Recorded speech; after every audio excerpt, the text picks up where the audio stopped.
just arrived. જય જિનેન્દ્ર, આપણે સમયસારનો સ્વાધ્યાય શરૂ કરીએ.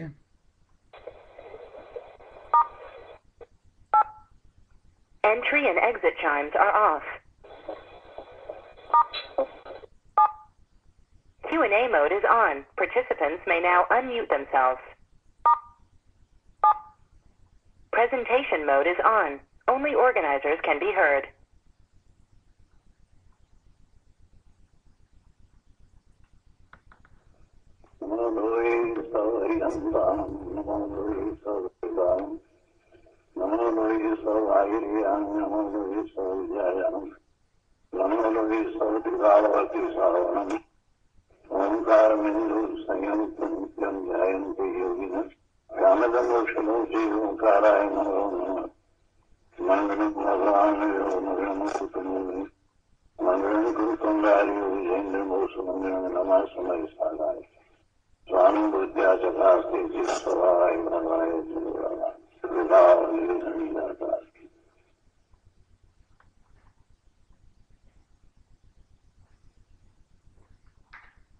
સમયસાર ભગવાન કુંકુંદાચાર્ય રચિત સમયસાર તથા ભગવાન અમૃતચંદ્રાચાર્ય રચિત આત્મખ્યાતિ ટીકા એનો આપણે સ્વાધ્યાય કરી રહ્યા છીએ. એમાં કર્તા કર્મ અધિકારમાં 144 ગાથા પૂરી કરી એ પછી કળશ ચાલે છે. એમાં આપણે કળશ 95મો કરી રહ્યા છીએ. કળશ 95ના શ્લોકાર્થ અને ભાવાર્થ કર્યા છે. એનું સહેજ પુનરાવર્તન કરી અને પછી પૂજ્ય ગુરુદેવ કાંજી સ્વામીએ આ 95માં કળશ ઉપર એમના પ્રવચનમાં જે વાત કરી છે એના અંશ આપણે લઈશું. 95માં કળશમાં એ વાત આવી કે વિકલ્પ કરનાર જ કેવળ કરતા છે અને વિકલ્પ જ કેવળ કર્મ છે. બીજા કોઈ કરતા કર્મ નથી. વિકલ્પ કરનાર જ કેવળ કરતા છે. કરતા કોણ છે? વિકલ્પ કરે છે તે. આ બધા કામ કરે જગતના એને કેમ કરતા નહીં કહ્યો અને વિકલ્પ કરનારને કરતા કહ્યો? એવું કેમ કર્યું હશે? આપણે ગઈ વખતે વાત કરી હતી. એના પછી આપ સૌએ વિચાર તો કર્યો હશે. કોઈને એવો વિચાર આવ્યો કે આ જગતના બધા કામ કરે એને કરતા નહીં કહેતા આચાર્ય ભગવાને વિકલ્પ કરનારને કરતા કહ્યો, અને એટલું જ નહીં, વિકલ્પ કરનાર જ કેવળ કરતા છે, એટલે બીજો કોઈ કરતા નથી. એનો અર્થ એ થયો કે આત્મા તો કંઈ કરી શકતો જ નથી. જગતના કાર્યો, પરના કાર્યો, પરદ્રવ્યના કાર્યો આત્મા કરી શકતો જ નથી. આ ઓફિસ જવું ને રસોઈ કરવી ને કાર ચલાવવી ને ફોન કરવો અને સલાહ આપવી અને એરેન્જમેન્ટ કરવી, આ બધા કામો આત્મા કરી શકતો નથી. આત્માનું એ કાર્ય તો છે જ નહીં. પણ એવું કરતો દેખાય છે ત્યારે પણ એ પૂતગલના કાર્યો થઈ રહ્યા છે અને અજ્ઞાન અવસ્થામાં આત્મા માત્ર એવા વિકલ્પ કરે છે. આત્મા અજ્ઞાન અવસ્થામાં વિભાવ ભાવનો કરતા થાય છે, રાગ દ્વેષનો કરતા થાય છે. આ વાત કૃપાળુદેવે પણ કરી છે. એટલે એ અજ્ઞાન અવસ્થામાં રાગ અને દ્વેષનો કરતા થયો એટલે શું? એટલે પોતે પોતાના સ્વરૂપથી ચ્યુત થઈને સ્વભાવ ભાવને છોડીને પરનું લક્ષ કરે છે ત્યારે એને શુભ કે અશુભ ભાવ થાય છે, એને રાગ કે દ્વેષના ભાવ થાય છે. એને એ વખતે જે ભાવ થાય છે એ સાથે રહેલો જે વિકલ્પ, એ વિકલ્પ દ્વારા એમ અહીંયા જણાવ્યું કે એ વિકલ્પનો કર્તા છે. એ ભાવ થાય છે ત્યારે એ વિકલ્પનો કર્તા છે. એટલે ખરેખર એ કંઈ કામ કરે છે એનો કર્તા થતો નથી. માત્ર એવા વિકલ્પ કરે છે ને વિકલ્પ સાથે એને એવા ભાવ છે તો એને કારણે એને ભાવબંધ પડે છે અને એના નિમિત્તે પેલા જડ કર્મો પણ બંધાય છે. આ બધું આપણે કર્તા કર્મ અધિકારમાં કરી ગયા છીએ અને અહીંયા આ બધું આ શ્લોકમાં સમાઈ જાય છે. માત્ર એટલો વિચાર કરીએ કે વિકલ્પ કરી શકે આત્મા અને એનો કર્તા થાય એટલે એ વિકલ્પ કરનારો જે છે એ કર્તા છે એમ અહીંયા કહ્યું છે. અને એનું કાર્ય એ વિકલ્પ છે. એનું કાર્ય એ વિકલ્પ છે એટલે એમ એને કર્તા કર્મપણું છે. હવે આત્મા તો ખરેખર કરતા છે જ નહીં. આત્મા તો અકર્તા છે. આત્માને ક્યાં કરતાપણું છે? આત્માનું કાર્ય શું હોય? આત્માનું કંઈ કાર્ય નથી. આત્મા માત્ર જ્ઞાન ક્રિયા કરે, પોતે પોતાના જ્ઞાન સ્વભાવી ચૈતન્યનો એ કરતા છે અને ચેતનપણું એ જ એનું કાર્ય છે. ચેતનપણે પરિણમવું એ જ એનું કાર્ય છે. બીજું શું કાર્ય છે? એટલે એનું કર્મ તો જ્ઞાન છે. એટલે અહીંયા એમ કહ્યું કે એવો કર્તા કર્મ સંબંધ ત્યારે જ કહેવાય કે એ વિકલ્પ કરતો હોય અને એ વિકલ્પ કરનારો કર્તા કહેવાય અને વિકલ્પ જ એ એનું કર્મ કહેવાય. બીજા કોઈ કર્તા કર્મ નથી. જે જીવ વિકલ્પ સહિત છે તેનું કર્તા કર્મપણું હોય છે અને આવું કર્તા કર્મપણું એનું ક્યારેય જતું નથી. એટલે કે એ કરતા જ રહી જાય છે. જે વિકલ્પ સહિત છે એ કરતા છે એટલે વિકલ્પ સહિત છે તો એ કરતા થયો. પણ આત્મા ખરેખર શુદ્ધ આત્મા તો કરતા નથી. એટલે એનો અર્થ એ થયો કે આ અજ્ઞાની આત્મા એ વિકલ્પનો કરતા છે એ અજ્ઞાનમાં ને અજ્ઞાનમાં જ રહી જાય છે. જ્યાં સુધી એને એવું કરતાપણું છે અને એવા વિકલ્પોનો એ કરતા થાય છે, વિકલ્પ એનું કાર્ય છે, એનું કર્મ છે, ત્યાં સુધી એ અકર્તા થતો નથી અને અકર્તા ભાવ નથી ત્યાં સુધી એ આ સ્વરૂપમાં જતો પણ નથી. અકર્તા ભાવ અને ભેદ જ્ઞાન એ બે વસ્તુ તો મુખ્ય છે. સ્વરૂપની પ્રાપ્તિમાં આ પહેલાં હોવું જરૂરી છે. એટલે જ્યાં સુધી વિકલ્પ ભાવ છે ત્યાં સુધી કર્તા કર્મ ભાવ છે અને જ્યાં સુધી કર્તા કર્મ ભાવ છે ત્યાં સુધી જીવ પોતે પોતાના શુદ્ધ સ્વરૂપની પ્રાપ્તિ કરી શકતો નથી. વિકલ્પનો અભાવ થાય ત્યારે કર્તા કર્મ ભાવનો પણ અભાવ થાય છે.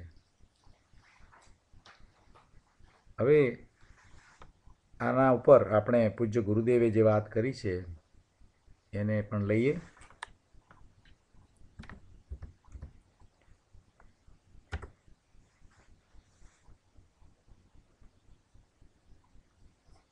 શ્લોક 95 એની ઉપર પૂજ્ય ગુરુદેવના પ્રવચનમાંથી અંશ લઈએ. પ્રવચન રત્નાકર ભાગ 5, પાના નંબર 376.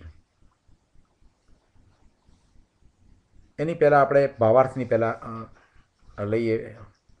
એ ભાવાર્થ ઉપર છે. પાના નંબર 373. પ્રવચન રત્નાકર ભાગ 5, પાના નંબર 373. ત્યાં કળશ 95 શ્લોકાર્થ ઉપરનું પ્રવચન. એમાં શરૂઆતમાં જ એક સાથે કેટલી બધી વાત કરી દીધી જે કર્તા કર્મ અધિકારમાં આપણે સમજ્યા છીએ. એટલે એ વાતને લઈએ. ગુરુદેવ અહીંયા શરૂઆતમાં જ કહે છે કે વિકલ્પક પરમ કર્તા. કેમ કે આ શ્લોકની અંદર બે વાત હતી. એક વાત એ હતી કે વિકલ્પક પરમ કર્તા અને બીજી વાત એ હતી કે વિકલ્પ કેવલમ કર્મ. એટલે પહેલી વાતમાં એમ કે વિકલ્પ કરનાર જ કેવળ કર્તા છે અને બીજી વાતમાં વિકલ્પ જ કેવળ કર્મ છે. વિકલ્પ કરનાર કર્તા, વિકલ્પ એનું કાર્ય અથવા કર્મ. તો અહીંયા ગુરુદેવ સમજાવે છે કે ભાઈ વિકલ્પ એટલે જે રાગ ઉત્પન્ન થાય છે તેનો કરનાર જ કેવળ કર્તા છે. જો વિકલ્પની સાથે એને જે ભાવ હોય છે એ શુભ કે અશુભ ભાવ હોય, રાગ કે દ્વેષના ભાવ હોય. અહીંયા ધર્મમાં કંઈક પ્રયત્ન કરતો હોય, ધર્મ માર્ગે પ્રવર્તવા માટેનો પ્રયત્ન કરતો હોય તો એને મોટે ભાગે શુભ રાગ હોય. એટલે અહીંયા દ્વેષની વાત નથી કરી, પણ એમાં સમજી લેવાનું કે એ પણ આવી જ જાય. કંઈ દ્વેષ કંઈ સારી વસ્તુ તો હોય જ નહીં ને, પણ રાગ કયું એટલે એમાં શુભ ભાવ કે અશુભ ભાવ બંને હોય. તો ગુરુદેવ સમજાવે છે કે વિકલ્પ એટલે જે રાગ ઉત્પન્ન થાય છે તેનો કરનાર જ કેવળ કર્તા છે. રાગ ઉત્પન્ન થવો એટલે રાગ સાથે વિકલ્પ હોય કે એમને રાગ હોય. કોઈક પ્રત્યેનો રાગ થયો, કોઈના પણ પ્રત્યે રાગ થયો તો એ રાગમાં શું હોય? રાગમાં વિકલ્પ હોય. પહેલાં તો એ વાતને પકડો, સમજવાની વાત અહીંયાથી જ છે. તમને એમ થયું કે આ પ્રતિમા સુંદર છે, આપણે તો ઉપરથી વાત લઈએ, નાની હલકી વાતમાં નથી પડવું આપણે. આ પ્રતિમા સુંદર છે એમ જ્યારે લાગે તો એ પણ શું છે? એ શુભ રાગ છે. પ્રતિમા તરફનો તમારો શુભ રાગ છે. એ વિકલ્પ છે. એમાં રહેલો જે વિકલ્પ છે એ શુભ રાગ સાથે રહેલો વિકલ્પ છે. એની અહીંયા વાત કરી છે કે એ વિકલ્પ તમને થયો છે, તમે વિકલ્પના કરતા છો, અને એ વખતે એ ભાવ સાથે તમે બહારમાં છો, તમારા આત્મામાં નથી. એટલે વિકલ્પ એટલે જે રાગ ઉત્પન્ન થાય છે તેનો કરનાર જ કેવળ કર્તા છે. બીજો કોઈ કરતા નથી. પોતાને વિકલ્પનો કર્તા માને તે મિથ્યા દ્રષ્ટિ જીવ જ વિકલ્પનો કેવળ કર્તા છે. પોતાને વિકલ્પનો કર્તા કઈ રીતે માને છે? એને તો ખબર પણ નથી, એને તો વિકલ્પ શબ્દ પણ ના આવડતો હોય, છતાંય એ ભાવ કેવા કરે છે? એ ભાવને તમારે માપવા હોય તો તમે કઈ રીતે માપી શકો? એના વિકલ્પ દ્વારા. એટલે એમાં શું વાત કરી રહ્યો છે? કોની વાત ચાલી રહી છે? તો કે પરની વાત ચાલી રહી છે. સ્વની તો વાત અંદરમાં જાય તો પછી કોઈ વિકલ્પ હોતો જ નથી. અંદરમાં જાય ત્યારે ક્યાં વિકલ્પ હોય? એટલે બહારમાં એના જે ભાવ છે, શુભ ભાવ હોય કે અશુભ ભાવ હોય, એ વિકલ્પ સહિત જ હોય. વિકલ્પ વિનાના ક્યાંથી હોય? સંઘની પચેન્દ્રિય છે એને જે શુભ કે અશુભ ભાવ આવે છે તો વિકલ્પ સહિત જ છે. અને એ વિકલ્પનો એ કરતા થાય છે કે એ મારા ભાવ છે, અથવા તો એ વિકલ્પ મારો છે, અથવા તો એમ હું કહું છું, એમ હું માનું છું. એવી ઊંધી માન્યતા સહિત છે. એને અહીંયા મિથ્યા દ્રષ્ટિ કયો છે. બીજો કોઈ કરતા નથી. એ વિકલ્પ કરનારો છે એ કરતા છે. પોતાને વિકલ્પનો કરતા માને તે મિથ્યા દ્રષ્ટિ જીવ જ વિકલ્પનો કેવળ કરતા છે. અને વિકલ્પનો ભેદ કરી ભેદ જ્ઞાન કરનાર, જાણનાર જ્ઞાની એ જ્ઞાતા છે, એ ધર્મી છે. એ રાગના કરતા થતા નથી. એ રાગને માત્ર જાણે છે. રાગ આવ્યો છે તો પણ એને જાણે છે એવા જ્ઞાતા થાય છે, એ ધર્મી છે. રાગનો કરતા થાય તે કેવળ કરતા છે. જો આખી વાત ગુરુદેવે જે સમજાવી છે એ પ્રયોજનભૂત વાત સમજાવી છે. આમાંથી આ કળશમાંથી આપણે શું સમજવાનું છે એ વાત સમજાવી છે. એ ભાવ અંદરમાં ભર્યો છે જે એ ગુરુદેવે શ્લોકમાંથી બહાર કાઢ્યો છે. આપણે જે કર્યો, શબ્દાર્થ કર્યો એ બધું બરાબર છે, શ્લોકાર્થ કર્યો એ બરાબર છે, પણ છેવટે પ્રયોજનભૂત વાત શું છે? તો કે રાગનો જે કરતા થાય તે જ કેવળ કરતા છે, એ જ્ઞાતા નથી. રાગનો કરતા થાય એ જ્ઞાતા નથી રહેતો. રાગ મારો છે, આ હું કરું છું, આ મને સારું લાગે છે, ત્યાં જ્ઞાતાપણું ક્યાં રહ્યું? જ્ઞાતાપણું તો એને કહ્યું છે જ્ઞાતા દ્રષ્ટાપણું તો એને કહ્યું છે કે જે સાક્ષી ભાવ છે, માત્ર એને જાણે છે, એની સાથે જોડાતો નથી, એની રુચિ કરતો નથી, એના મૂલ્યાંકનો કરતો નથી, એમાં ઇષ્ટ અનિષ્ટ બુદ્ધિ કરતો નથી. એટલે રાગનો જે કરતા થાય તે કેવળ કરતા છે, જ્ઞાતા નથી. જો કાઉન્સમાં પાછું મૂક્યું છે, શરીર મન વાણી ઇત્યાદિ પરનો કરતા તો આત્મા છે જ નહીં. એ તો વાત જ બાજુ પર મૂકી દો, કેમ કે એ તો બધા પરદ્રવ્ય પૂતગળ. શરીર મન વાણી જે સૌથી નજીકમાં છે તે કોનું શરીર? કોનું શરીર? હજી ઘણા લોકો બોલશે પોતાનું. હવે આ સ્ટેજે તો થઈ જવું જોઈએ કે આ આત્મા જેની સાથે રહ્યો છે એ શરીર. હવે એમ આવવું જોઈએ. પોતાનું ક્યાંથી છે? શરીર એનું છે, એનું હોય તો એ લઈને જાય. મૂકીને શું કરવા જાય? લઈને જવાનો છે કે મૂકીને જવાનો છે? ગમે તે તો એટલું બધું ગમે છે કે એની ટાપટીપ કરે, એને બરાબર રાખે, નવડાવે, દોડાવે, એને ચાલવા લઈ જાય, એને જોગિંગ કરાવવાય લઈ જાય, એક્સરસાઇઝ કરાવવાય લઈ જાય. કેમ કે એ પછી પાછો એને જોડે લઈ જવાનો છે ને, એટલે સાથે લઈ જવાનો હશે. પછી એટલી શરીરની કાળજી કરે. એટલે પછી શરીર મારું છે એ જ ભાવ રહે ને, બીજો ક્યાંથી ભાવ આવે? ને પાછા કે અમને હજી કેમ રમેશભાઈ આ ભાવ આવતા નથી? તો બસ શરીરની આટલી તો તકેદારી કરો, એની સાથે એકતારૂપ તમે વર્તો. એકત્વ એટલું બધું શરીર સાથેનું છે કે આજે મેં એક્સરસાઇઝ કરી નહીં. એક્સરસાઇઝ આત્મા કરે કે શરીર કરે? એક્સરસાઇઝ કોણ કરે? શરીર કરે કે આત્મા કરે? શરીરની એક્સરસાઇઝને એમ કે હું કરું. આજે મેં એક્સરસાઇઝ ન કરી એનો અર્થ શું થયો? કે શરીર અને હું એ બે એક જ છીએ. શરીર સાથે એકરૂપતા છે. ફિનિક્સમાં ગઈકાલે હમણાં 3 દિવસ હતો, ત્યાં ઘણી વાત થઈ. એમાં કોઈકે પૂછ્યું કે એકત્વ અને મમત્વમાં શું તફાવત, એની પણ વાત થઈ. ઘણી બધી વાતો થઈ.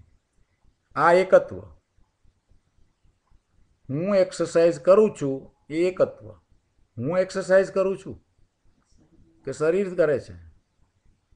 શરીર રૂપે પોતે પોતાને માને એ બધું એકત્વ. અને આ કાર મારી છે એ મમત્વ. કાર એની ક્યાંથી થાય? કારની. પૂતગળ એનું ક્યાંથી થયું? એ મમત્વ.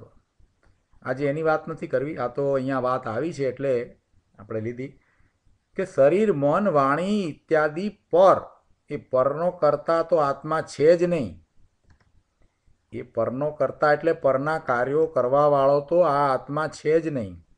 એના કાર્યો એ કરી શકતો જ નથી. અને બધા સ્વાધ્યાય વખતે તો હા પાડે છે, પણ પછી વાત આવે ત્યારે ભૂલી જાય. પછી વાત આખી બદલાઈ જાય. પરનો કરતા આત્મા છે જ નહીં એ વાત સ્વાધ્યાય પૂરતી કે 24 કલાક હોવી જોઈએ એ વાત? પછી તો એમ કે આ મોટેલ મારી છે અને આ મોટેલની આટલી કિંમત થાય, અને એ મોટેલની એટલી કિંમત થાય, એમાં જો એનું નામ બદલી નાખવામાં આવે તો કિંમત ડાઉન થઈ જાય. અને એ પૈસા મારા એટલે મને નુકસાન. હવે આમાં ક્યાં સ્વાધ્યાયમાંથી કાંઈ અસર આવી છે? કાંઈ અસર થઈ છે? શરીર મન વાણી ઇત્યાદિ પરનો કરતા તો આત્મા છે જ નહીં. આ એક વાતને ઘૂંટ્યા કરે ને 1 કલાક, તોય એને પોતાના દોષ અને ભૂલનો ખ્યાલ આવે કે આ હું શું લઈને બેઠો છું. આ રોજ શાસ્ત્ર સ્વાધ્યાય કરું અને મારું આ બધું શું લઈને હું બેઠો છું? એ બધું પર છે ભાઈ. જો ને ગુરુદેવે કેટલી વાર સમજાવ્યું. કરતા કર્મ અધિકારમાં તો એટલે બધે સુધી વાત આવી કે એ પરનો તું કંઈ કરી શકતો પણ નથી. તું તો મારું માને છે, મારું માનીને એને કરવા માટેના વિકલ્પ કરે છે, પણ ખરેખર તો એ તારુંય નથી ને એનું તું કંઈ કરી શકતોય નથી. તું ન તો એનો સ્વામી છે કે ન તો એમાં ફેરફાર કરનારો કર્તા છે. આટલી વાતને પકડે તોય અંતરમાં જવાય, તોય એ પાછો વળે પર તરફથી. ગુરુદેવની એક એક વાતને બરાબર શાંતિથી વિચારીએ પ્રભુ તો આત્મામાં જવાય એવું જ છે. એટલે પરનો તો કરતા આત્મા છે જ નહીં. કૃપાળુદેવનું થોડું ઘણું વાંચન હોય ને એ પછી અહીંયા ટમકું મૂકે કે કૃપાળુદેવે કહ્યું છે ને કે આત્મા છે, આત્મા નિત્ય છે, ને આત્મા કરતા છે, આત્મા ભોગતા છે, મોક્ષ છે ને મોક્ષનો ઉપાય છે. 6 પદ તો કયા છે ને તમે એમ કેમ કહો છો?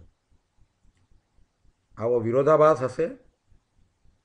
હા, આવો વિરોધાભાસ હશે. અહીંયા કહે છે કે આત્મા કરતા નથી, કૃપાળુદેવ કરતા છે એમ કહે છે, તો શું વિરોધાભાસ છે? અરે પ્રભુ, જરાક શાંતિથી કૃપાળુદેવને સમજવા હોય તો થોડો તત્વનો અભ્યાસ કર અને પછી સમજ કૃપાળુદેવે શું કહ્યું છે. કૃપાળુદેવે કર્તાની વાત કરી છે તો કઈ રીતે કર્તાની વાત કરી છે? કૃપાળુદેવે જ સાથે ને સાથે એ તો કહ્યું છે કે આત્મા એક તણખલાના 2 ટુકડા પણ કરી શકતો નથી. એ વાત પણ કહી છે કે નહીં? એ વાત પણ કરી છે કે આત્મા એક તણખલાના 2 ટુકડા પણ કરી શકતો નથી, એટલે કંઈ કરી શકતો જ નથી આત્મા. એટલી બધી સ્પષ્ટ વાત તો કરી છે. તો પછી પેલા 6 પદમાં કરતા છે એ કહ્યું શું? એનું શું? કૃપાળુદેવે 2 વિરોધી વાત કરી હશે કે આપણી સમજમાં ફેર છે? સમજીએ નહીં એટલે એવું લાગે ગોટાળા વળે. તત્વનો અભ્યાસ ન હોય અને મહાપુરુષોના વચનોને વાંચીએ ને ત્યારે આપણને આપણી યોગ્યતા ઓછી હોવાને કારણે ગોટાળા થાય. મહાપુરુષોએ તો જેમ છે તેમ જ બરાબર જ કહ્યું છે. કૃપાળુદેવે બરાબર વાત કરી છે. એમને તો એમાં અકર્તા ભાવની જ વાત કરી છે.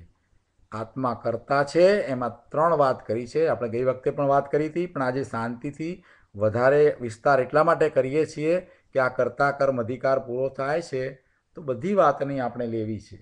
કેમ કે આખું પ્રયોજન આપણે સમજવું છે અને એવું પ્રયોજન સમજાવવા માટે આચાર્ય ભગવાન અમૃતચંદ્રાચાર્યએ આ 5 શ્લોક લખ્યા છે. આટલી ગાથા પછી પણ એમણે 5 શ્લોક લખ્યા છે. તો આપણે એ ઉપરથી એમ સમજવાનું છે કે આપણે ખૂબ હજી વિચાર કરવાનો છે. આપણે કંઈ 5 શ્લોક જલ્દી પૂરા નથી કરવા, જલ્દી અધિકાર બીજો આગળ વધી જઈએ એવો આશય નથી. આપણે કર્તા કર્મ અધિકારમાંથી જે પ્રાપ્ત કર્યું છે એને આપણી જાત સાથે મેળવવું છે. હવે કેમ છે, આપણને કેટલું પહોંચ્યું, એટલે આ વાત કરી રહ્યા છીએ. તો આપણે વાત એ કરી રહ્યા હતા કે કૃપાળુદેવે એમ કહ્યું કે આત્મા કરતા છે, તો ત્યાં શું કહ્યું છે કે આત્મા પોતે સ્વભાવ ભાવનો કરતા છે. પોતાનો સ્વભાવ, આત્માનો કેવો સ્વભાવ છે? જ્ઞાન સ્વભાવ છે. હવે જ્ઞાન સ્વભાવી ભગવાન આત્મા છે એનો કરતા છે, એટલે એ શું થયું કે જ્ઞાન કરે છે, એમાં એને બીજું કરવાનું શું રહ્યું? એ એનો સ્વભાવ છે, એવા ભાવે એ પરિણમે છે. જેવો સ્વભાવ છે એવા ભાવે કોઈ પણ દ્રવ્ય પરિણમે.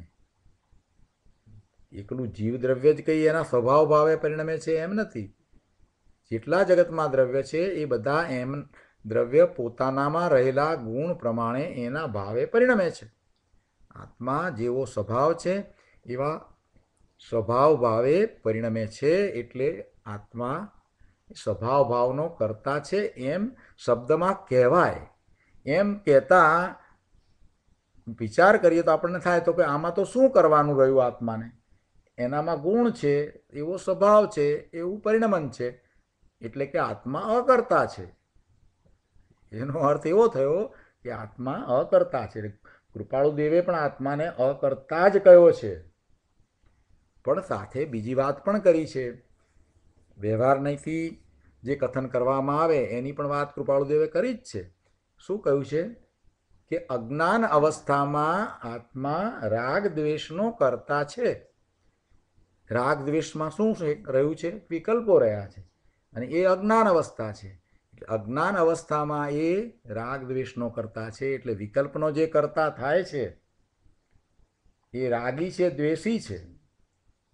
કૃપાળુદેવે જે વાત કરી એ અહીંયા ગુરુદેવે પણ એ જ કહ્યું. શું કહ્યું કે રાગનો જે કરતા થાય એ મિથ્યા દ્રષ્ટિ છે. બરાબર ને? કૃપાળુદેવની, ગુરુદેવની, અમૃતચંદ્રાચાર્ય ભગવાનની, કુંદકુંદાચાર્ય ભગવાનની બધાની એક જ વાત છે ને.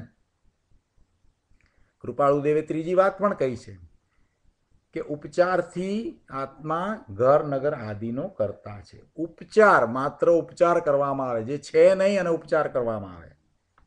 ઉપચાર કોને કહેવાય? જે વસ્તુ જ નથી છતાં પણ ઉપચારથી કહેવામાં આવે, કથન કરવામાં આવે. આપણે ઉપચારથી આખા દિવસમાં કેટલી વાર કેટલાય કથનો કરીએ છીએ.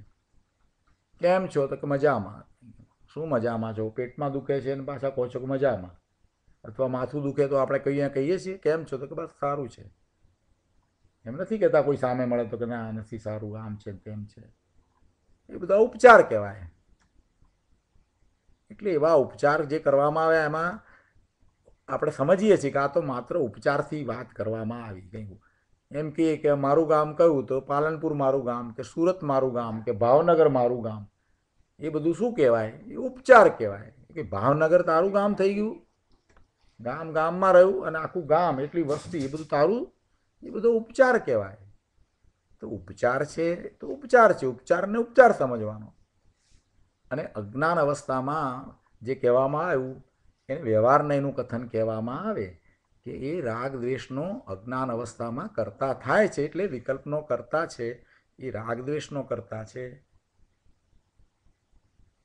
પણ આત્મા એટલે શુદ્ધ આત્મા તો કરતા નથી. અને પછી કૃપાળુદેવ એમ કહ્યું કે આત્મા કંઈ કરતો નથી, એક તણખલાના બે ટુકડા કરી શકે એમ પણ નથી. એટલે કરી શકે જ નહીં, આત્મા પરનું કામ કરી શકતો જ નથી. આટલી બધી સ્પષ્ટ વાત કરી છે. આખા શાસ્ત્રના સાર ભરી દીધા છે. ત્યાં કર્તા કર્મ અધિકારની કેટલી મહત્વની વાત એમાં મૂકી દીધી છે. ફક્ત આપણે એ જ લઈને આજે વિચાર કરીએ ને તો એ 3 દિવસ સુધી વાત ચાલે, એટલું બધું એમાં ભર્યું છે. અહીંયા ગુરુદેવે પણ આ વાત કરી છે. એક લીટીમાં એટલું બધું કહ્યું છે. શું કહ્યું છે અહીંયા? શરીર, મન, વાણી ઇત્યાદિ બધું આવી ગયું. પર એનો તો આત્મા કરતા છે જ નહીં. જ મૂક્યો છે, એકાંત કર્યું છે. એનો તો આત્મા કરતા છે જ નહીં. એટલે પરની તો વાત જવા દો. એટલે પછી પરની દયા કરવી કે હિંસા કરવી એ બધું કાર્ય કહેવાય કે નહીં? પરની દયા પાળવી ને પરની હિંસા કરવી એ પણ કાર્ય થયા ને. તો એનો કરતા થાય નહીં. એટલે એ કરી શકે જ નહીં. 3 કાળમાં આત્મા એ કરી શકતો નથી.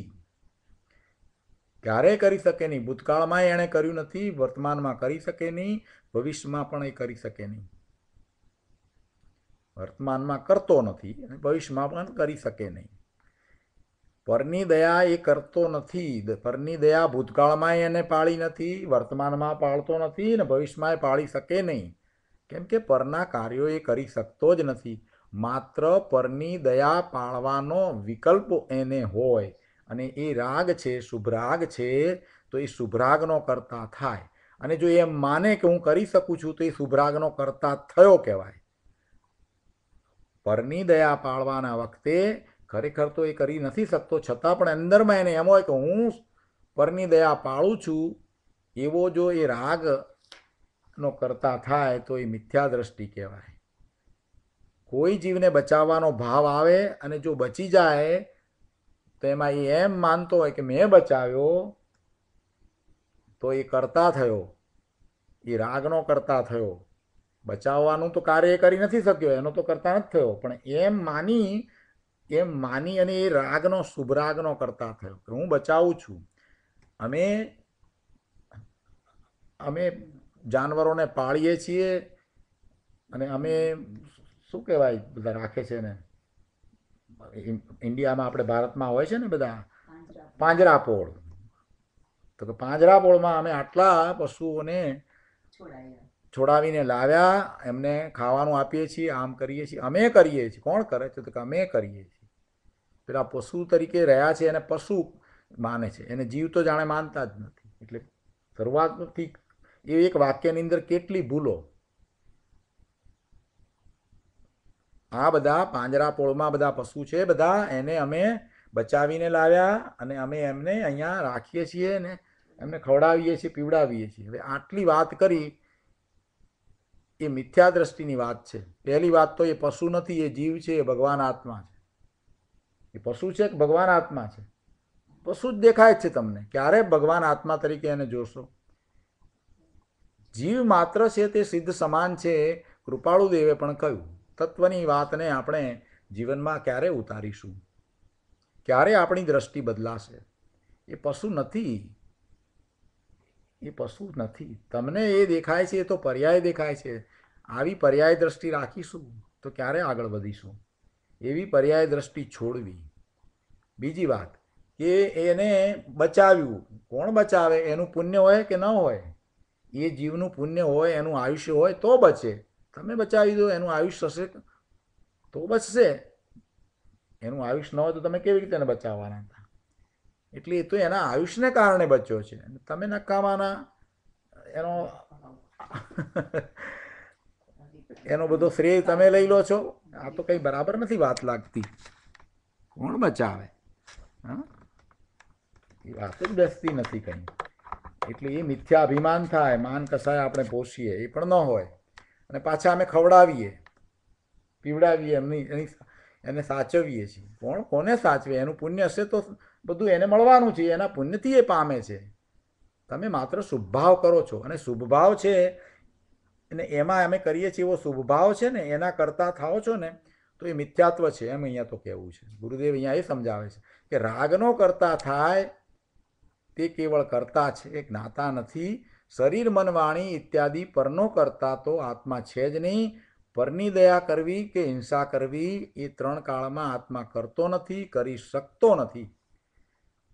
પરદ્રવ્યની અવસ્થાનો આત્મા કદીએ કરતા નથી. પરદ્રવ્યની અવસ્થાનો આત્મા કદીએ કરતા નથી. અજ્ઞાનપણે તે રાગનો કરતા થાય છે અને ત્યારે તે રાગનો કેવળ કરતા છે. ત્યારે અજ્ઞાનપણે છે ત્યારે એ રાગનો કેવળ કરતા છે. એ વખતે પોતે પોતાના સ્વભાવ ભાવને ભૂલી ગયો છે અને રાગનો કરતા થયો છે. એ વખતે એ બધું પર્યાયમાં છે. મૂળ સ્વરૂપમાં તો એવી કોઈ વાત છે જ નહીં. આ સિવાય આત્મા જળ કર્મનો કરતા નથી. જળ કર્મ એટલે પૂતગળ કર્મ. એનો તો ક્યાંથી કરતા થાય? એ કર્મ એની મેળે બંધાય, એની મેળે છૂટે, એનો સ્થિતિબંધ હોય, એ પરમાણુઓ ભેગા થાય અને છૂટા પડે. એ જળનો સ્વભાવ છે. એ કાર્બને રજકણોનો એનો સ્વભાવ છે કે એ ભેગા થાય, સ્કંદ બને અને છૂટા પડે. એ એનો સ્વભાવ છે, માટે થાય છે. એને આત્મા કરતો નથી. આ સિવાય આત્મા જળ કર્મનો કરતા નથી અને જળ દ્રવ્ય કર્મ રાગનું કરતા નથી. બીજી વાત આપણે આ કરી ગયા છે, ત્યાં તો આ પુનરાવર્તન છે. બીજી વાત શું કહી? જળ દ્રવ્ય કર્મ એ રાગનું કરતા નથી. એટલે કે પેલા જળ કર્મો છે એને લીધે થઈને રાગ થતો નથી. રાગ કરનાર કોણ છે? રાગ કરનાર કોણ છે? તો કે અજ્ઞાન અવસ્થામાં રહેલો જીવ છે. એ કંઈ પેલું કર્મ કરાવે છે? રાગ નથી કરાવતું. એટલે અહીંયા એ વાતને પણ લીધી કે જળ દ્રવ્ય કર્મ એ કંઈ રાગ કરાવતું નથી, એ રાગનું કરતા નથી. તમને રાગ કરે એમ નથી. કર્મને કારણે મને થાય છે. શું થાય કર્મને કારણે? કર્મને કારણે તને કાંઈ થતું નથી ભાઈ. કર્મના ઉદય આવે છે, એ સંયોગો આવે છે તો આવે છે. જોયા કરને. સંયોગો તો ગમે તેવા આવે, એથી શું છે? સંયોગોને દ્રષ્ટા ભાવે જોવાના છે, એની સાથે જોડાવાનું નથી. પણ જો જોડાવા જઈશ તો શું થશે? એનું જ્ઞાન કરવું છે, જ્ઞાતા દ્રષ્ટા થઈને રહેવું છે. એને બદલે જો તું એની સાથે જોડાઈ જઈશ તો શું થઈશ? આપણે ઉદાહરણ એક આપ્યું હતું, ચંપકનું ઉદાહરણ, કદાચ બધાને યાદ હશે. તો માર ખાઈને પાછો આવીશ. યાદ છે ને? એક બાપનો ચંપક એના પિતાએ એને મોકલ્યો કે જે બહાર કોલાહલ થાય છે, શું છે જરા જો ને. તો જોઈને એને માત્ર આવવાનું હતું પાછા, એને બદલે પેલો કોલાહલ થતો હતો, એજિટેશન ચાલતું હતું, એની જોડે જોડાઈ ગયો અને 1 કલાક રહીને પાછો આવ્યો, માર ખાઈને કપડાં ફાટેલા લઈને. કેમ? તો કે એજિટેશનમાં જોડાઈ ગયો હતો કે બધા અમારી માંગે પૂરી કરો, એમાં જોડાઈ ગયો અને પોલીસે માર્યા તો એણે માર ખાધી. હવે એના કરતાં એ માત્ર એટલું બહાર જઈને જાણીને પાછો આવ્યો કે ભાઈ આ કંઈક એજિટેશન ચાલે છે, એનો અવાજ છે, બસ એટલું જાણીને પાછા આવવાનું હતું, પણ જોડાયો એટલે માર ખાધો. એવી રીતે આ જીવે માત્ર જ્ઞાતા દ્રષ્ટાપણે રહેવાનું છે. જળ કર્મનો ઉદય આવ્યો છે એની સાથે જોડાવાનું નથી. જો જોડાશે તો ચંપકની જેમ માર ખાશે, અને જોડાશે નહીં અને માત્ર એને જ્ઞાતા દ્રષ્ટા ભાવે જાણશે તો કંઈ થશે નહીં. એટલે આ વાત આપણે કરી છે કર્તા કર્મ અધિકારમાં, બરાબર છે. બધી એક વાત અહીંયા જે લીધી છે ક્રમમાં ગુરુદેવે, એ આખા કર્તા કર્મ અધિકારનું આપણને આખું પુનરાવર્તન કરાવી દીધું છે. જો આ શ્લોકમાં તો બધી વાતને ફરીથી યાદ કરો. પ્રભુ ભૂલી ગયા હો, ફરીથી વાંચો, ફરીથી અભ્યાસ કરો. સમયસાર તો જીવન પર્યંત આપણે વાંચવાનો, અભ્યાસ કરવાનો, એ ઉપરના ગુરુદેવના પ્રવચનોને વારંવાર સાંભળવાના. આ તો કરવાનું છે, બીજું શું કરવું છે ભાઈ? શરીર થવાનું આ શાસ્ત્ર છે, સિદ્ધ થવા માટેનું આ જ શાસ્ત્ર છે. અહીંયા કહે છે કે અજ્ઞાનપણે રાગને કરનાર મિથ્યાત્વી જીવ રાગનો કેવળ કરતા છે. લોકોને આ વાત સૂક્ષ્મ પડે છે, પણ ભાઈ જન્મ મરણ રહિત થવાનો આ એક જ માર્ગ છે. શરીર રહિત થવું છે, ભવ રહિત થવું છે, સિદ્ધ દશાને પ્રાપ્ત કરવી છે, શાશ્વત સુખને પ્રાપ્ત કરવું છે, તો પ્રભુ આ જ માર્ગ છે. આ જ વાત તારે સમજવી પડશે. આખા પેરેગ્રાફમાં કેટલી સુંદર વાત આપણને ગુરુદેવે સમજાવી છે. કર્તા કર્મ અધિકારની મૂળ વાત. વિતરાગ માર્ગ વિતરાગ સ્વરૂપ જ છે. મોક્ષનો માર્ગ કહો કે વિતરાગ માર્ગ કહો, વિતરાગ થવાનો માર્ગ છે એ વિતરાગ સ્વરૂપ જ છે. તે રાગથી કેમ ઉત્પન્ન થાય? રાગથી ઉત્પન્ન ન થાય. રાગથી ઉત્પન્ન થાય તે બીજી ચીજ છે, વિતરાગ માર્ગ નથી. રાગથી કહેતા શુભ ભાવથી. શુભ ભાવથી શું થાય? શુભ ભાવથી આશ્રવ થાય અને ભાવ બંધ થાય. વિતરાગતા ન ઉત્પન્ન થાય. વિતરાગતા શુભ ભાવથી ઉત્પન્ન ન થાય. વિતરાગતા આત્માનું સ્વરૂપ છે.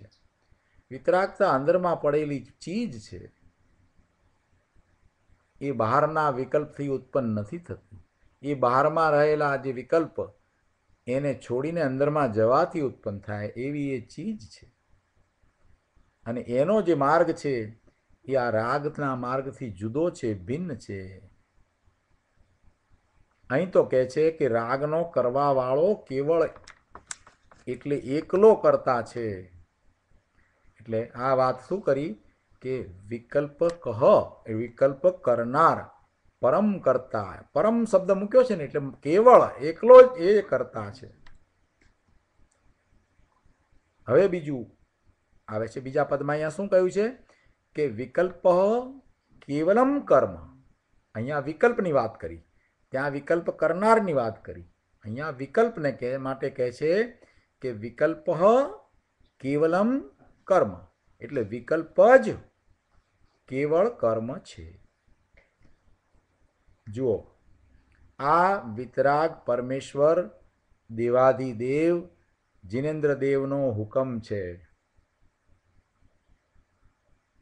જિનેશ્વર ભગવાનની આ જ આજ્ઞા છે.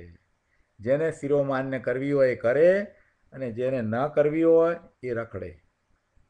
ભલે રખડતા, ન માનવું હોય તો કાંઈ નહીં. પ્રભુએ બતાવેલો માર્ગ છે. પ્રભુએ એ માર્ગે જ પોતે પોતાના શુદ્ધ સ્વરૂપની પ્રાપ્તિ કરી છે, કેવળ જ્ઞાનની પ્રાપ્તિ કરી છે, સર્વજ્ઞ થયા છે. એ જ માર્ગ આપણને ખુલ્લો કરીને મૂક્યો છે. એટલે અહીંયા એમ કહ્યું કે આ વિતરાગ પરમેશ્વર જિનેશ્વર દેવે આ હુકમ કર્યો છે કે જો તારે અમારા જેવા થવું હોય તો તારે આમ પ્રવર્તવું પડશે. એમ હુકમ છે. આપણા અહોભાગ્ય કે આપણને આવો હુકમ મળ્યો. એમની કરુણા આપણું અહોભાગ્ય. મહાવિદેહ ક્ષેત્રમાં શ્રીમંદર પરમાત્મા અરિયંત ભગવાન અરિયંત પદમાં બિરાજી રહ્યા છે. નમો અરિયંતાણમ, નમસ્કાર કરીએ છીએ ને. 20 તીર્થંકર ભગવાન બિરાજી રહ્યા છે. તેમની દિવ્ય ધ્વનિ ત્યાં નિરંતર છૂટી રહી છે. દિવસમાં 3 વખત ઓમ, એ ઓમકાર ધ્વનિ છે એ પ્રચંડ શક્તિ રૂપે છે, એ અપૂર્વ જ્ઞાન રૂપે છે, એ સર્વજ્ઞ ભગવાનના જ્ઞાન રૂપે છે. જો ભગવાન સર્વજ્ઞ થયા છે, એમનું ઓમકાર સ્વરૂપ છે, માટે ભગવાન જ્યાં રહ્યા છે તે પરમ ઔદારિક શરીરમાંથી ભગવાન સર્વજ્ઞ થયા છે એ નિમિત્તે એ પરમ ઔદારિક શરીરમાંથી દિવ્ય ધ્વનિ છૂટે છે. દિવ્ય ધ્વનિ છે એ કંઈ ચેતન નથી. કોઈ પણ ધ્વનિ છે એ ચેતન નથી, એ પૂતગળ છે. પરમ ઔદારિક શરીર છે ભગવાનનું, એ પણ પૂતગળ છે. પણ નિમિત્ત નૈમિતિક સંબંધ જ એવો છે કે અહીંયા પ્રભુને કેવળ જ્ઞાન પ્રાપ્ત થાય છે. પોતે સર્વજ્ઞ સ્વભાવી હતા એ હવે પર્યાયમાં પ્રકટ કર્યું, પોતે પોતાના સ્વરૂપમાં સ્થિર થઈ ગયા છે. એટલે એના નિમિત્તે એ શરીર જે પરમ ઔદારિક શરીર છે એમાંથી ઓમકાર ધ્વનિ સ્વયં છૂટે છે. એમાં પ્રભુની કોઈ ઈચ્છા નથી, એમાં પ્રભુને કોઈ વિકલ્પ નથી, સ્વયં એ નીકળે છે. પૂર્વે એવા ભાવ કર્યા હતા, એવા કર્મ તીર્થંકર નામ ગોત્ર બાંધવા, એવા કર્મ બાંધ્યા એટલે એ કર્મ હવે પૂરું થાય છે. સર્વ જીવોનું કલ્યાણ થાય એવા ખૂબ ભાવ પ્રભુએ પૂર્વે કર્યા હતા અને તીર્થંકર નામ ગોત્ર બંધાયું એટલે સર્વ જીવોનું કલ્યાણ થાય એવો જ્ઞાનનો ધોધ ઓમકાર ધ્વનિ રૂપે હવે નીકળે છે. સર્વજ્ઞ ભગવાનને શું હોય? એ તીર્થંકર ભગવાનને માટે એક વિશેષતા હોય છે કે તીર્થંકર ભગવાનનો જીવ ચોથે ગુણસ્થાનેથી 5મે ગુણસ્થાને ન જાય. એટલે કે દેશ ચારિત્ર હોય ને પછી સકલ ચારિત્ર લે મુનિ થાય એમ ન હોય. સીધા દીક્ષા લઈને સીધું ચારિત્ર 6ઠ્ઠા ગુણસ્થાન જેવું લઈ લે અને પછી ધ્યાનમાં બેસીને 7મું ગુણસ્થાન તરત જ પ્રગટ કરે. જે તીર્થંકર ભગવાનનો જીવ છે ને એ જ્યારે દીક્ષા લે છે તો દીક્ષા નથી લીધી ત્યારે 4થું ગુણસ્થાન છે. પછી એ દીક્ષા લે એટલે બાહ્યમાં ચારિત્ર 6ઠ્ઠા ગુણસ્થાન જેવું હોય, નગ્ન દિગંબર મુનિ હોય અને પછી એ મૌન હોય, બોલે નહીં. અને ધ્યાનમાં એ પોતે પોતાની અંતરંગ દશા એવી કરે કે 7મું ગુણસ્થાન તરત પ્રગટ થાય અને પછી 7મા ગુણસ્થાનમાંથી બહાર આવે એટલે ખરેખર 6ઠ્ઠું કહેવાય. પણ 6ઠ્ઠા ગુણસ્થાને તીર્થંકર ભગવાનનો જીવ એ બીજા મુનિની જેમ ઉપદેશ આપે નહીં. બીજા મુનિઓ જે છે એની જેમ એ ઉપદેશ નથી આપતા. આ એક વિશેષતા છે, બહુ ઓછા લોકોને ખ્યાલમાં હશે. મૌન જ હોય છે. તીર્થંકર ભગવાન દીક્ષા લીધા પછી મૌન જ હોય છે. કેમ મૌન હોય? આ વિશે ખૂબ સંશોધન કર્યા પછી હું કહું છું. એ મૌન જ હોય છે. બીજા મુનિ છે 7મે ગુણસ્થાનથી 6ઠ્ઠે ગુણસ્થાને આવે, કુંદકુંદાચાર્ય ભગવાન હોય, અમૃતચંદ્રાચાર્ય ભગવાન હોય, પદ્મનંદી આચાર્ય ભગવાન હોય, પૂજ્યપાદ સ્વામી હોય, અમિત ગતિજી આચાર્ય ભગવાન હોય, સમંત ભદ્રાચાર્ય ભગવાન, બધા ભગવાન આચાર્ય કે બીજા સાધુ મુનિ 7મે ગુણસ્થાનને જે છે 6ઠ્ઠે આવે છે તો એમને વિકલ્પ શુભભાવ હોય છે અને એમાં શિષ્યને સમજાવવા, ઉપદેશ આપવો કે શાસ્ત્રની રચના કરવી એવો ભાવ હોય અને એ પ્રમાણે કરે. અને એ જે કરે છે એમાં કંઈ અધૂરું અસત્ય નથી હોતું. તે છતાં પણ એ આત્મસાત કરીને કરે છે. તે છતાં પણ એ આ જે ધર્મ ઉપદેશ આપે કે જે દ્રવ્યશ્રુત આપે છે એ બરાબર છે. છતાં પણ તીર્થંકર ભગવાન એમ નથી આપતા. એ 7મા ગુણસ્થાનથી 6ઠ્ઠે આવે ત્યારે એ નથી આપતા. કેમ? કેમ કે એમને તો બધા જીવો, આખા જગતના બધા જીવો પૂર્ણ દશાને પ્રાપ્ત કરે એવી ભાવના ભાવી છે. તો જ્યારે પોતે પૂર્ણ સ્વરૂપ પ્રાપ્ત કરે છે ત્યારે પૂર્ણ જ્ઞાન એમનામાંથી આપણને પ્રાપ્ત થાય છે, એમના દ્વારા પ્રાપ્ત થાય છે. હવે પૂર્ણ જ્ઞાન પ્રાપ્ત કરાવવું હોય તો એ પોતે પૂર્ણ થાય ત્યારે આપણને પૂર્ણ જ્ઞાન પ્રાપ્ત કરાવે ને. કેમ કે એમની નિશ્રામાં તો બીજા કેવળ જ્ઞાન પ્રાપ્ત કરે છે. જો સમજવા જેવી વાત છે, બહુ શાંતિથી વિચારજો. તીર્થંકર ભગવાનના જીવે પૂર્વે ભાવ શું કર્યા કે બધા પૂર્ણતાને પ્રાપ્ત કરે એવા ભાવ કર્યા હતા. એમ તીર્થંકર નામ ગોત્ર બાંધીને આવ્યા છે. તો હવે એમની નિશ્રામાં એમના દ્વારા બધા પૂર્ણતા પ્રાપ્ત કરે એવું જ્ઞાન પ્રાપ્ત ક્યારે થાય કે પોતે પૂર્ણ થયા હોય ત્યારે. એટલા માટે જ્યાં સુધી એ સર્વજ્ઞ નથી થતા ત્યાં સુધી પોતે મૌન જ હોય છે, અને સર્વજ્ઞ થાય છે પછી તો પોતાના સ્વરૂપમાં સ્થિર થઈ ગયા. હવે તો બોલશે નહીં. હવે બોલે નહીં તો પછી પહેલા પૂર્વે જે કર્મ બાંધ્યું હતું એનું શું થાય? તો કે પ્રભુ જે કર્મ બાંધ્યું હતું તો કર્મ હતું, તો એ કર્મ કર્મ પ્રમાણે જ થાય. શું થાય? એ જ ઉદય આવે. કેવો ઉદય આવે કે પૂર્ણ જ્ઞાનનું નિમિત્ત થાય એવી ઓમકાર ધ્વનિ, દિવ્ય ધ્વનિ સ્વયં એમના શરીરમાંથી છૂટે. એટલે પૂર્વે જે ભાવ કર્યા હતા એને અનુરૂપ એ પૂર્ણ જ્ઞાન એમના તરફથી આપણને પ્રાપ્ત થાય. આવી વાત છે. તો એ ઓમકાર ધ્વનિની અહીંયા વાત કરી કે એ ઓમકાર ધ્વનિ સિમંદર પ્રભુની કુંદકુંદાચાર્ય ભગવાને સાંભળી. સંવંત 49માં શ્રી કુંદકુંદાચાર્ય દેવ ત્યાં ગયા હતા. ત્યાંથી આવીને આ શાસ્ત્રો બનાવ્યા છે. એટલે ત્યાં એમણે સાક્ષાત કુંદકુંદાચાર્ય ભગવાને સિમંદર પ્રભુની વાણી સાંભળી અને ત્યાં બીજા જ્ઞાનીઓ સાથે, શ્રુત જ્ઞાની સાથે વિચાર વિમર્શ કર્યા. શ્રુત કેવળી સાથે વિચાર વિમર્શ કર્યા અને અહીંયા આવીને પછી શાસ્ત્રની રચના કરી.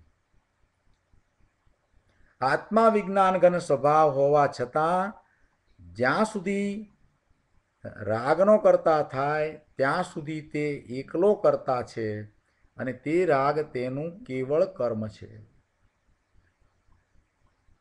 રાગનો કરતા છે એટલે રાગ છે તે તેનું કાર્ય છે, કર્મ છે. કર્મ એટલે કાર્ય. અજ્ઞાનીનું રાગ એકલું કાર્ય છે. કોઈ કે અજ્ઞાનીનું બીજું બધું કામ નહીં, કુંભાર ઘડો બનાવે ને બેન રોટલી બનાવે ને આ બધું કાર્ય, એ બધું કાર્ય કહેવાય કે ના કહેવાય? ના. કેમ કે એ તો પરદ્રવ્ય, પરદ્રવ્યનું કાર્ય ક્યાંથી એ કરે? જળના કાર્યો એ ક્યાંથી કરે? એક દ્રવ્ય બીજા દ્રવ્યનું કાર્ય કરી શકતો જ નથી. તો એ શું કરે અજ્ઞાની? તો કે રાગ કરે. એટલે રાગ એકમાત્ર એનું કાર્ય છે, બીજું કંઈ કાર્ય નથી. અજ્ઞાનીનું કાર્ય શું છે? કોમ્પ્યુટર ચલાવવું, કાર ચલાવવી, આ બધા કાર્યો થાય છે ને. ઓફિસ જાય ને બધું કામ તો થાય છે. આ જગતમાં બધા કામો થઈ રહ્યા છે ને. આ સ્વાધ્યાય કરીએ છીએ તો ટેલિફોન ચાલે છે, તો કોક તો કરતું હશે કે નહીં કરતું હોય? તો આ બધાનું શું? અરે ભલા ભગવાન, જરા શાંત ચિત્તથી વિચાર. પૂતગલના કાર્યો, પૂતગલના સ્કંદ છે, એની પર્યાય જે થવાની છે તે કાળે થાય છે. અને એ થાય છે એ વખતે નિમિત્ત નૈમિતિક સંબંધો એવા છે કે અહીંયા એના ભાવ છે. ભાવ શું છે? તો રાગના ભાવ છે. તો અજ્ઞાનીનું કાર્ય શું છે? રાગ છે. અજ્ઞાનીનું રાગ એકલું કાર્ય છે. એ બીજું કરી પણ ના શકે. બીજું શું કરે? રાગ ને દ્વેષ ભાવ કરે. બીજું શું? શુભાશુભ ભાવ. એથી વિશેષ કાંઈ કરી શકતો નથી. નકામાનો આગો પાછો થાય છે. આગો પાછો થાય છે ત્યારે શરીર હાલે છે તો એમાં એ કંઈ એની ઈચ્છા પ્રમાણે નથી હાલતું. એ તો હાલવાનું હોય તો હાલે, ના હાલવાનું હોય તો ના હાલે. ભાઈ લકવો થાય છે તો એને ઉઠીને જવું છે, પણ ક્યાં જવાય છે? નથી જ જવાતું ને. એ જ ઈચ્છે છે એમ બધું ક્યાં થાય છે? મંદિરમાં જાય છે ને ખુરશી ઉપર બેસવું પડે છે તો એને અંદરમાંથી તો લાગે છે કે હું પણ બધાની જેમ નીચે બેસી અને અર્ધપદ્માસન વાળી એને ધ્યાન કરું. એને મનમાં તો ખૂબ થાય છે અંદરમાં, પણ નથી કરી શકતો. ખુરશી ઉપર બેસવું પડે છે બિચારાને. શરીર સાથ નથી દેતું. શરીર એનું કયું માનતું નથી. તો પછી શરીરના કાર્યોને પોતાના કાર્યો શા માટે કહેવા? શરીર એનું કાર્ય કરે છે એ જ રીતે બીજા બધા પદાર્થોના કાર્યો એમ જ એના કારણે થાય છે. માત્ર નિમિત્ત નૈમિતિક સંબંધ છે. એ તો માત્ર રાગ કરે છે. એટલે રાગ એકમાત્ર કાર્ય છે. એ રાગ એકમાત્ર કાર્ય છે. કોનું? અજ્ઞાનીનું. અજ્ઞાનીનું રાગ એકલું કાર્ય છે. પરના કાર્યનો કરતા તો આત્મા છે નહીં. ભગવાન આત્મા ત્રિકાળ જ્ઞાયક જ્ઞાયક જ્ઞાનક એ જ્ઞાયક એ બીજાના કામો કરવા જાય? એ કોઈનો કરતા નથી, પોતે પોતાના સ્વભાવ ભાવમાં જ્ઞાન સ્વભાવી છે તો એમાં એ રમણતા કરે છે, કોઈ પરના કામ કરતો નથી. તેથી રાગનો કરતા થનાર એ અજ્ઞાની, અને અજ્ઞાનીનું એકમાત્ર કાર્ય શું? તો કે રાગ, એ એનું કર્મ છે. આવું વસ્તુનું સ્વરૂપ છે. તેના ભાન વિના અનાદિકાળથી અજ્ઞાની મૂંડ થઈ અને 4 ગતિમાં રખડે છે. આગળ પણ અહીંયા કહે છે કે ભગવાન આત્મા સદા જીનપદ રૂપ છે. કેવો છે? જીનપદ રૂપ, એટલે જીનેશ્વર ભગવાનનું જેવું પદ છે એવું એનું પદ અંદરમાંથી પડ્યું છે, એટલે એવા પદ રૂપે છે. હવે એને એ પદને પ્રગટ કરવાનું છે. એ સિદ્ધ પદ રૂપે છે, પણ એવા સિદ્ધ પદને એને પ્રગટ કરવાનું છે. અને એ પદ રૂપે છે એ અત્યારે પણ છે. જીનપદ રૂપ છે, સિદ્ધ પદ રૂપ છે, એટલે એવો અત્યારે પણ છે. એટલે દ્રવ્ય દ્રષ્ટિથી વિચાર કરીએ, દ્રવ્ય અપેક્ષાથી વિચાર કરીએ તો એવું જ છે. વર્તમાનમાં પણ તે વિતરાગ સ્વરૂપ જ છે. જો સ્વરૂપથી વિતરાગ ન હોય, એટલે કે એનું સ્વરૂપ વિતરાગ સ્વરૂપ ન હોય, તો વિતરાગતા ક્યાંથી આવશે? વિતરાગતા પ્રગટશે કેવી રીતે? વિતરાગતા કંઈ બહાર મળે છે? મોલમાં મળે છે વિતરાગતા? તો લઈ આવીએ. થોડી મળતી હોય તો લઈ આવીએ. આશ્રમમાં મળતી હોય તો ત્યાંથી લાવીએ. વિતરાગતા ક્યાં મળે? કોઈ આપે છે? આશીર્વાદથી વિતરાગતા અપાઈ જાય એમ વિતરાગતા આવતી હશે? વિતરાગતા અંતરમાં પડેલી છે પ્રભુ. કોણ વિતરાગતા આપે? વિતરાગતા કંઈ બહારથી આવતી નથી. આવા વિતરાગ સ્વભાવને ભૂલીને, પોતે એવો વિતરાગ સ્વભાવ છે એને ભૂલીને પોતાને રાગનો કરતા માને, રાગને પોતાનું કાર્ય માને, તેને આત્માની શાંતિ બળી રહી છે, દાઝી રહી છે. એની શાંતિ તો ગઈ. આવી માન્યતામાં રહ્યો છે, એને ક્યાં શાંતિ હોય? શું શાંતિ? બહારમાં અવાજ ન થાય એટલે શાંતિ કહેવાય? ભગવાન આત્મા સદા વિજ્ઞાન ઘન સ્વરૂપ છે.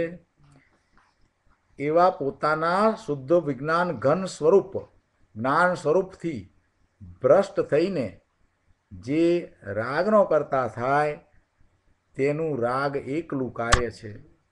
મિથ્યા દ્રષ્ટિનું રાગ એકલું કાર્ય છે. પછી ભલે તે શ્રાવક પદ ધરાવતો હોય કે મુનિપદ ધરાવતો હોય, ગમે તે હોય, પણ મિથ્યા દ્રષ્ટિનું રાગ એકલું કાર્ય છે. સમ્યક દ્રષ્ટિને એ નથી હોતું. સમ્યક દ્રષ્ટિની દ્રષ્ટિ બદલાય છે. તો આજનો સ્વાધ્યાય આપણે અહીંયા સુધી રાખીએ.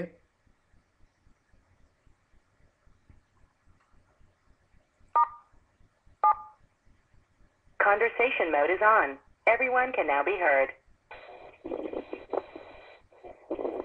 હવે પ્રભુ આપના પ્રતિભાવ અથવા પ્રશ્ન હોય તો વિચાર કરીએ.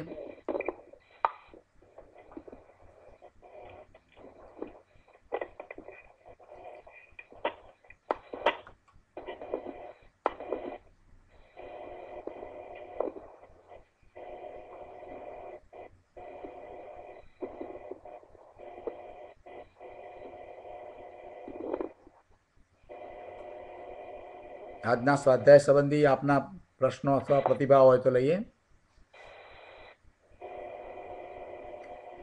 નથી તો પછી સુખધામ બોલીને સ્વાધ્યાય પૂરો કરીએ.